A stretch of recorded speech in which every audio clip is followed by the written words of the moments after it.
I laid this stepping stone path earlier this year and I love everything about it, except there's a problem with a couple of these stones. Because of some settling, a couple of them are rocking, and that creates a tripping hazard. Both of these were rocking, so I'm going to repair them. I'm going to start with this one here. And all you need to do is get yourself some sand. That's all. You don't need to bother trying to level the dirt or scrape out the high spots.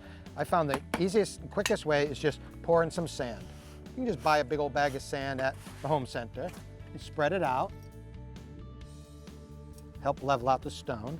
And then simply flip over the stone, put it back in. Now this one was rocking even worse than the other one.